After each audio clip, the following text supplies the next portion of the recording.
বিসমিল্লাহির রহমানির রহিম। আসসালামু আলাইকুম।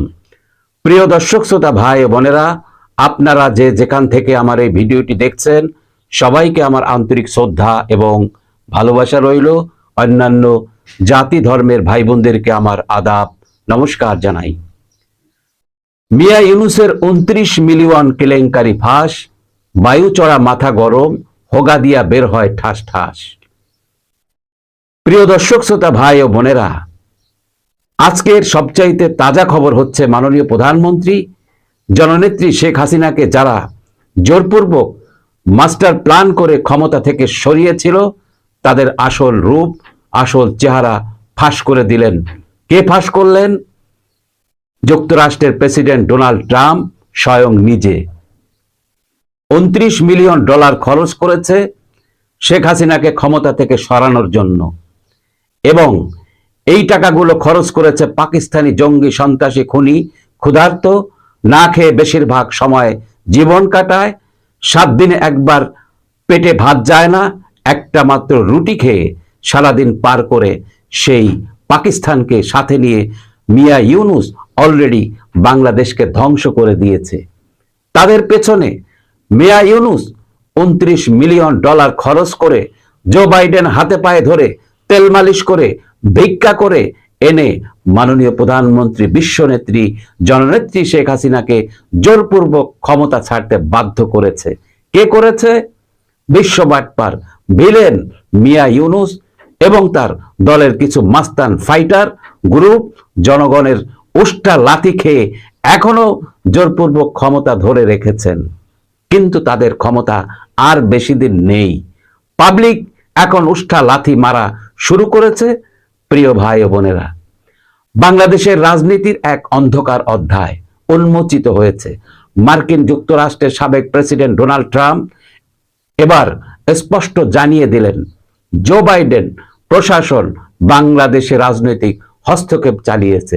শেখ হাসিনা সরকারকে ক্ষমতা থেকে সরানোর জন্য ইউএসএআইডি এর মাধ্যমে ২৯ মিলিয়ন ডলার ব্যয় করেছে।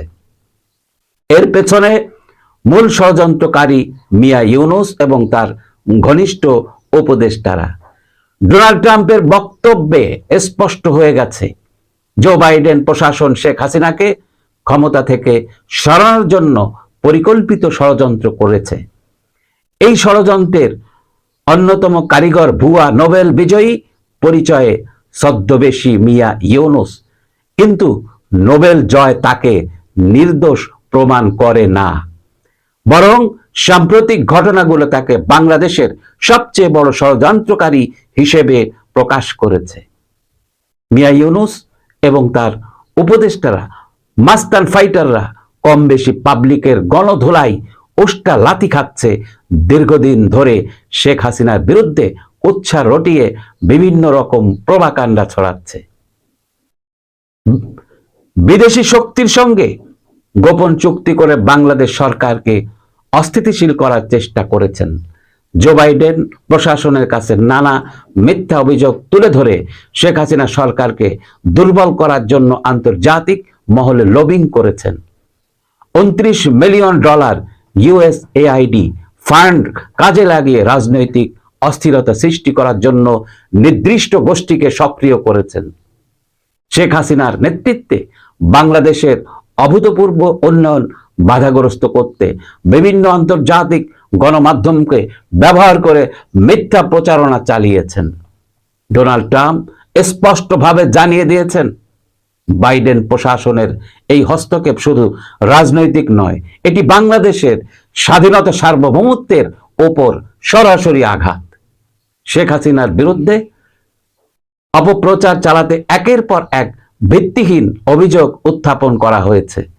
বাংলাদেশে অরাজকতা সৃষ্টি করার জন্য কিছু এনজিও এবং মিডিয়াকে ব্যবহার করা হয়েছে। শেখ হাসিনার সরকারের স্থিতিশীলতা নষ্ট করতে অর্থনৈতিক ও কূটনৈতিকভাবে চাপ সৃষ্টির চেষ্টা করা হয়েছে। এই ষড়যন্ত্রের মূল হোতা মিয়া ইউনূস এবং তার সহযোগীরা। তারা দেশের বিরুদ্ধে দাঁড়িয়ে আন্তর্জাতিক শক্তির দালালি করেছে, কিন্তু বাংলাদেশের জনগণ সব ষড়যন্ত্র নস্যাৎ করে দিয়েছে এবং শেখ হাসিনার নেতৃত্বে দেশ এগিয়ে যাচ্ছে। ডোনাল্ড ট্রাম্পের বক্তব্য প্রমাণ করে বাইডেন প্রশাসন এবং মিয়া ইউনুস একসঙ্গে মিলে বাংলাদেশের ষড়যন্ত্র চালিয়েছে, কিন্তু বাংলাদেশের জনগণ সব ষড়যন্ত্র রুখে দেবে। এ ধরনের দেশবিরোধী শক্তির মুখোশ উন্মোচন করা এখন সময়ের দাবি। প্রিয় ভাই ও বোনেরা, ইউনুসের মতো ষড়যন্ত্রকারী দেশটাকে 100 বছর পিছে ফেলে দিয়ে, দেশটাকে ধ্বংস করে দিয়ে রক্তখেকো হায়নার মতো খাপটি মেরে বসে আছে, আরো রক্ত খাবে।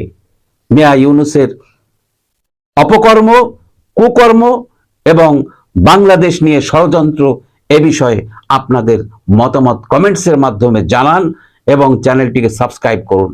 লাইক, কমেন্ট, শেয়ার করে আমার পাশে থাকার অনুরোধ জানিয়ে বিদায় নিচ্ছি। আল্লাহ হাফেজ। আসসালামু আলাইকুম।